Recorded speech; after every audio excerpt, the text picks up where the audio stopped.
Close your eyes and listen.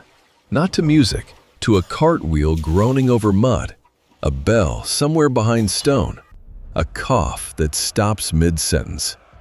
Now open your eyes. We are no longer in the modern world. We've stepped back to Paris in 1660. The plague has loosened its grip, but it has not left the city's body. It lives on in instinct, in caution, in the way people move through shared air. Today, we are not studying Paris, we are walking through it. You don't enter Paris suddenly, you approach it. The city announces itself as a wall first, stone, watchmen, worn wood gates scarred by time. At the entrance, men scan travelers with a tired vigilance shaped by years of fear. Not fear of armies, fear of illness. You are allowed through, and immediately, Paris presses inward. The street narrows, buildings lean overhead. Upper floors jut outward until the sky is reduced to a thin ribbon of pale light. Paris does not welcome you. It contains you. Look down. The street is not a clean surface. It is a layered skin. Mud, straw, refuse, rainwater, and the residue of daily life pressed flat by thousands of feet. There is no separation here between public and private. What happens inside buildings spills outward. What happens in the street follows people home. Listen. Footsteps, hooves, a distant hammer, a vendor calling out bread, and always, somewhere nearby, a cough. In 1660, a cough is never just sound. It is a question the whole street hears. A woman passes. Her shawl is patched 3 times over. Cloth layered so many times it's forgotten what color it started as. Her hands are cracked, fingernails worn thin by work that never stops. She angles her shoulder slightly as she moves past a group of men unloading a cart. A small turn, a half step to the side. Paris is alive again, but it moves differently now. Distance, even in a crowded city, has become a form of safety. Plague does not only kill, it rewrites behavior. Turn the corner. The smell arrives before the view. Wet wool, wood smoke, and the sour edge of waste trapped in narrow streets where rain cannot properly clean anything away. A dog noses at something you don't want to identify. A child steps over it without looking. Paris has learned not to stare. Above you, windows remain open even in cold air. Darkness, once comforting, now feels dangerous. Fresh air is protection.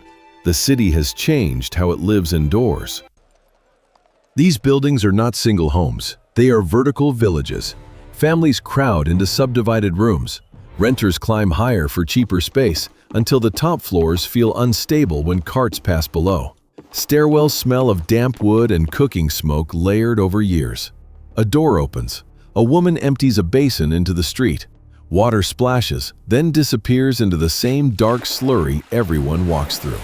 In this Paris, the street is not outside the home. It is part of it. Follow the noise, and you reach the market. Not a grand hall, a sprawl. Canvas awnings, fish laid out dull and wet, vegetables piled on straw, meat hanging in strips that sway when people brush past. Watch the transactions. Coins change hands quickly. Food is handled carefully. Faces do not linger close together longer than necessary. A vendor wraps bread in cloth without letting her fingers touch the customer's hand. The exchange is practiced, efficient, distant. Markets are dangerous places in a city that remembers plague, and yet they are full, because hunger speaks louder than fear. Paris feeds itself carefully, as if every meal must be earned again. Move toward the river. The street opens slightly and the air changes.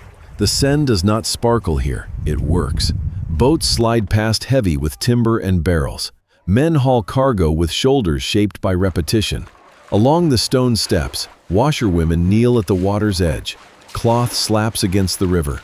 Hands are red, raw, unrelenting.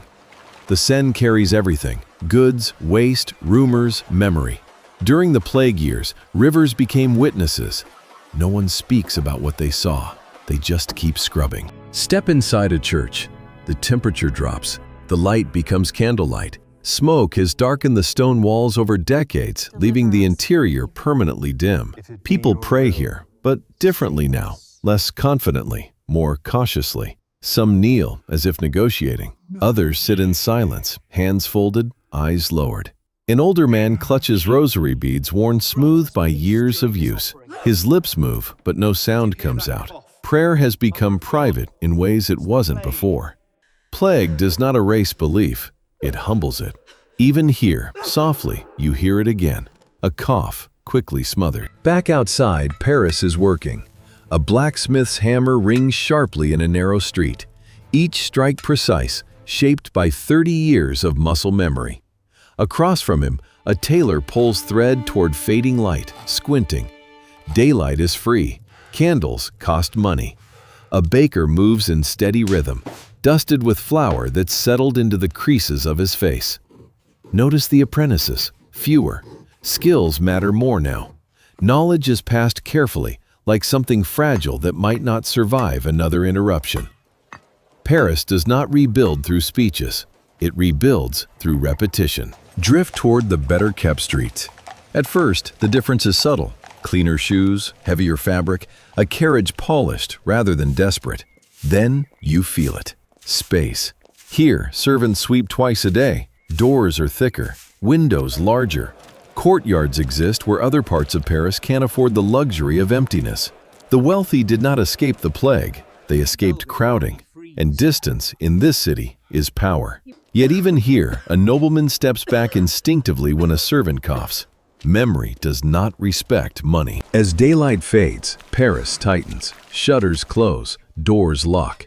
Oil lamps flicker on behind thick glass, turning windows into small private suns.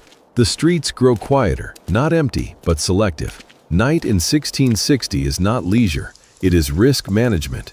Which streets do you avoid? How far do you walk? How quickly do you get home? Somewhere above, a violin plays, not as performance, as comfort. Paris does not celebrate survival at night. It practices it. You never see the plague. You feel it. In open windows, in hurried exchanges, in the way crowds shift when someone appears unwell. A man sneezes in a doorway, and the street around him adjusts, bodies moving like water around a stone.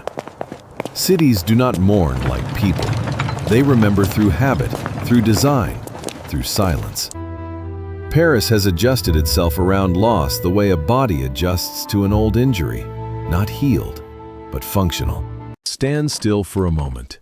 A child runs, then is called back sharply. A man disappears into a doorway. A cart rattles past, leaving a stripe of mud like a signature. Paris does not feel triumphant. It feels persistent. And that is the truth of Paris in 1660. Not victory, not despair, but life returning carefully, as if breath itself must be handled gently. The plague did not end in a single moment. It faded, and Paris kept walking. One step, then another, until forgetting became a kind of survival.